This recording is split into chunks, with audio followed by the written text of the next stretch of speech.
Hello friends, welcome to my vlog. So ಇವತ್ತು ಹಳ್ಳಿ ಕಡೆ ಜಾಸ್ತಿ ಈ ಥರದ್ದು ಒಂದು ಹುಳ ಇರುತ್ತೆ. ಸೊ ಇದ್ರ ಬಗ್ಗೆ ಹೇಳ್ತೀನಿ. ಹಾಗೆ ಇನ್ನೊಂದು ಚೇಳು, ಮಡಗಪ್ಪೆ ಅಂತ ಹೇಳಿ ಕರಿತೀವಿ. ಬೇಸಿಗೆ ಟೈಮಲ್ಲಿ ಹೊರಗಡೆ ಬಂದುಬಿಡುತ್ತೆ. ತುಂಬ ರಾತ್ರಿ ಟೈಮಲ್ಲಿ ಜಾಸ್ತಿ ಬರುತ್ತೆ. ಅದರಿಂದ ಕಚ್ಚಿಸ್ಕೋಬಾರ್ದು, ಪಾಯ್ಸನ್ ಇರುತ್ತೆ. ಇದ್ರ ಹೆಸರು ಬಂದು ತಿಗಣೆ, ಕಲ್ಲು ತಿಗಣೆ ಅಂತ ಹೇಳಿ ಕರೀತಾರೆ. ಇದು ಬೇಗ ಸಾಯೋದಿಲ್ಲ. ಮೇಲ್ಗಡೆ ಏನು ಚರ್ಮ ಇದೆ ಅದು ಗಟ್ಟಿಯಾಗಿರುತ್ತೆ. ಅಂದರೆ ಬೆಡ್ಶೀಟ್ ಒಳಗಡೆ ಸೇರ್ಕೊಂಡ್ಬಿಡುತ್ತೆ. ಜಾಸ್ತಿ ಒಳಗಡೆ ಸೇರಿಕೊಂಡ್ರೆ ಕಾಣಿಸೋದಿಲ್ಲ. ಕಡಿದು ಬಚ್ಚಿಟ್ಕೊಳ್ಳೋ ಥರ ಕ್ಯಾಟಗರಿ ಅದು.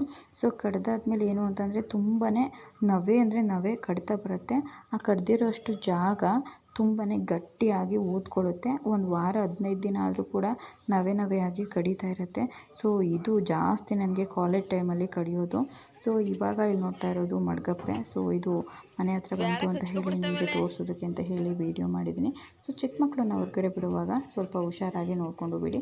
ಈ ರೀತಿ ಹಸಿರು ಜಾಗ ಎಲ್ಲ ಹುಲ್ಲಿತ್ತು ಅಂತಂದರೆ ಜಾಸ್ತಿಗಳು ಹಾವು ಮತ್ತು ಇದು ಬಂದಿರೋದು ಸಹಜ ಆಗಿರುತ್ತೆ. ಸೊ ಈ ಯೂಸ್ಫುಲ್ ಇನ್ಫಾರ್ಮೇಷನ್ ನಿಮ್ಗೆ ಇಷ್ಟ ಆಯಿತು ಅಂದರೆ ಚಾನಲ್ ತಪ್ಪದೆ ಸಬ್ಸ್ಕ್ರೈಬ್ ಮಾಡ್ಕೊಂಡು ಹಾಗೆ ವಿಡಿಯೋನ ಶೇರ್ ಮಾಡಿ. Thank you. ಜೇನು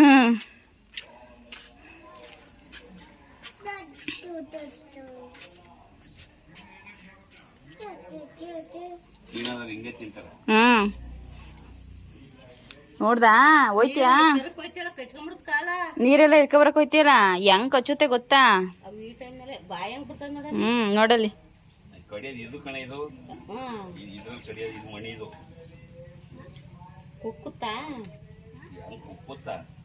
ವಿಷಯದಲ್ಲಿ ಇದ್ರಲ್ಲಿ ಕಚ್ಚಕ್ಕಲ್ಲ,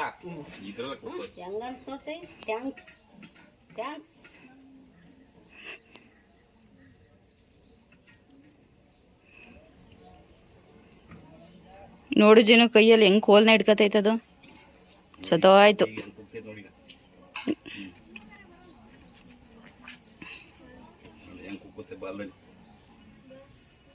ಜಸ್ಟ್ ಇಷ್ಟುದ್ದ ಅಷ್ಟೇ, ಪಕ್ಕದಲ್ಲ ಸಿಂಗ್ ಕಾಲ್ ಮುಂದೆನೆ ಬತ್ತು. ನಾನು ಏಡಿ ಅಂದ್ಕೊಂಡು ಅಪ್ಪಾಜಿ ಏಡಿ ಅನ್ನೋ ಹೋಗಿ ಕಚ್ಚದಲ್ವ ಇದು.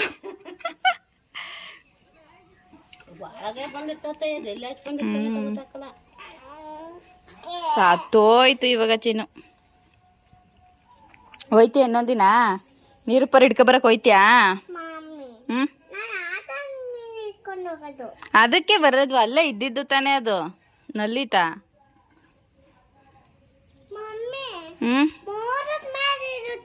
ಇಲ್ಲ ನೆಲದೊಳಗಡೆ